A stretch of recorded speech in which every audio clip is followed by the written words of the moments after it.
So this is the results from my teacher evaluation plan, and I'm also presenting a leadership growth plan for the entire school based on walkthrough data and also the information that we collected from that teacher empowerment survey.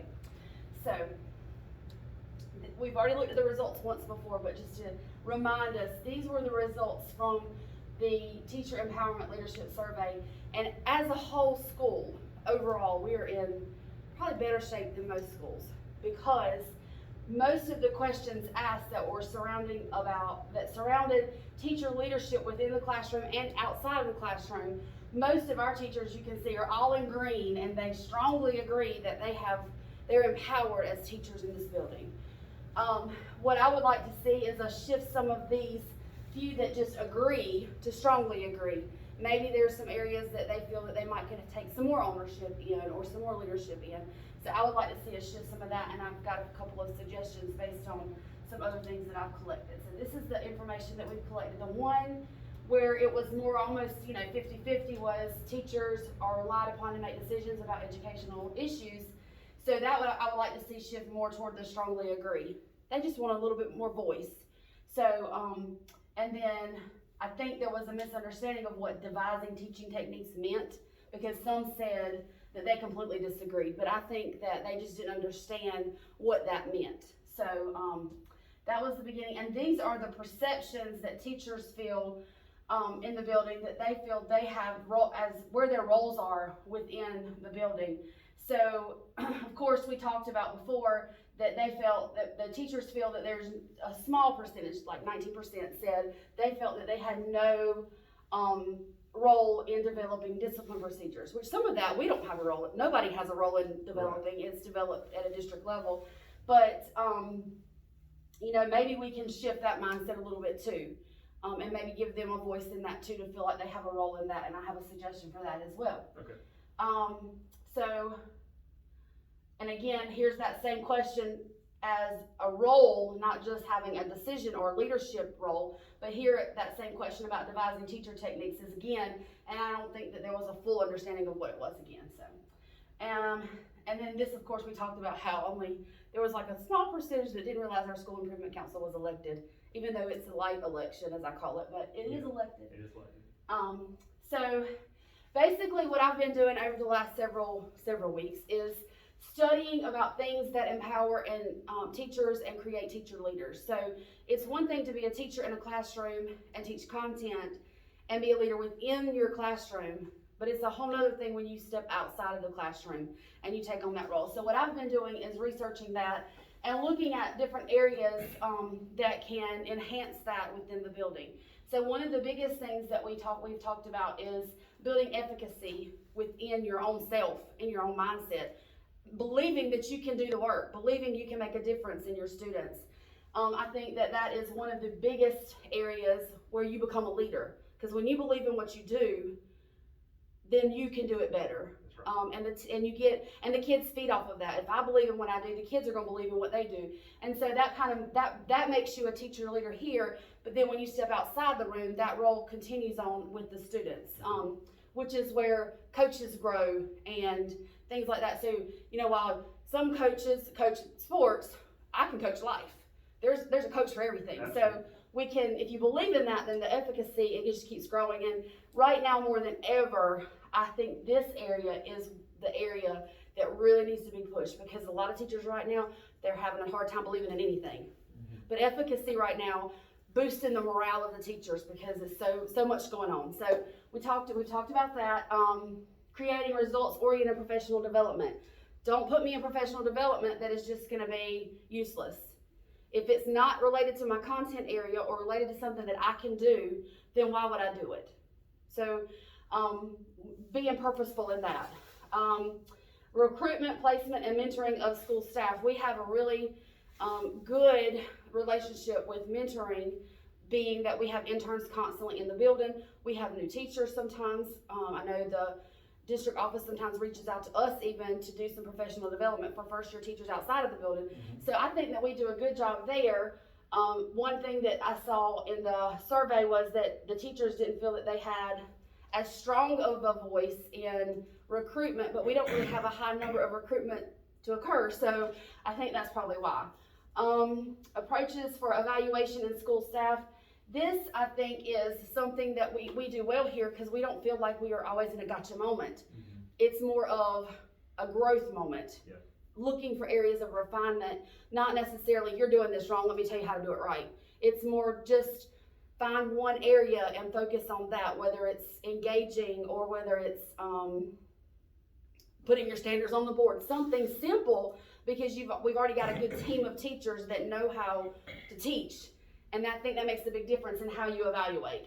And then the last part is teacher leadership and decision making, giving teachers that area to be able to make those decisions and giving them that voice. I think we do a good job here, but again, there are some areas where we can push some teachers to be more leaders, have more leadership outside of the classroom. Because I think every teacher in this building is a strong classroom leader, but it's the areas outside. And I'm pausing for 1 second to make sure, is that recording? Yes, okay. Because I couldn't see that far. Okay, so what I did was, I did two things. We collected the data with the teacher empowerment survey, and then I did a walkthrough observation using the Downey walkthroughs. And Ms. Snipes, she and I kind of shadowed her, and then we discussed, I kind of did what you would do with her. Right. We stepped outside, we said, what did you see? Right. And we didn't go off of what we thought we should have saw, what did we actually see? Because what I was looking for was an area of growth. Even though when we walked in the room, teaching was happening, things were going on, there's still one area that I found that was growth. And so these are the two tools that we used to collect the data. So here's what I have come up with as a gap analysis and to address certain areas. So when it comes to building efficacy and empowerment among the staff, I'm suggesting that teachers could provide suggestions for discipline procedures. So in other words, you kind of have already done this with me one time when you said, what do you think I should do? Or, because sometimes it might be that the referral has to be written, but maybe the discipline had been handled and it just need to be, they needed some documentation, or that student needed some coaching from a higher level authority. But you asked, like you said, you asked me, what do you think I should do? Should we look at this from this perspective? So maybe doing some more of that, giving them maybe saying, what do you suggest we do here? That might make them feel like they're more involved in that, instead of they just write a referral, they send it on, and who knows what happens. I know there are certain things that have to happen, but at least you can see, is the severity of this, does it constitute ISS, or should they just come sit with you at lunch? Just maybe giving them more of that input in that, so they won't feel like they're just writing a referral, sending the kid on, and they're out of their sight. So, and then giving teachers the opportunity to suggest more with professional development content. So instead of just showing up to professional development, let them have that voice. And maybe if there are multiple things that they want to do, you can break them up and make it more purposeful. And then one thing that I noticed is that we have a student school improvement council, but we never really hear anything from the school improvement council. They have a meeting, and that's all we know. They know that we know they meet. So maybe let the speak with the teacher. I think there's a teacher leader on that, and maybe have them send out the minutes or the notes or something, or send the agenda out and ask teachers, do you have anything you would like to add to this? Because not everybody can attend all of those meetings. So maybe that's a way to involve them more in that school improvement council and give them a little bit of a voice there. Because we know they meet, we know they're there, but we don't know what they do or what they discuss. So that was the other thing. And I think that if just these couple of little areas, that would give the teachers a sense of ownership and let them feel like and boost their morale a little bit, and empower them some. The other areas, the result-oriented professional development, I thought about maybe creating a Schoology discussion board so that as teachers come across things, they could throw it in there. And that way you could go back and look and see, these are the areas the teachers are interested in.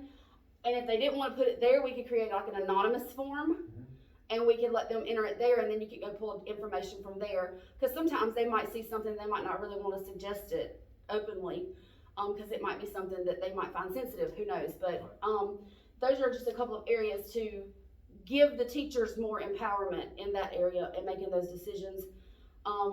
Just an idea that we might could utilize to get some more feedback from the teachers, because just standing up and saying, hey, what would y'all like to do? You usually get a blank stare. This way, at their own leisure, as they come across things, they could just put it in there, and then the administration can look at it and pull the things that they feel we're able to do. Whether it be, because sometimes you have to get outside sources, and if we can't do that, then we can't do it. But if you can, then maybe we might work with the teachers on that. We already have in place a strong mentoring situation with our teachers. So teachers will continue to work with interns and first year teachers as mentors. So that is already in place.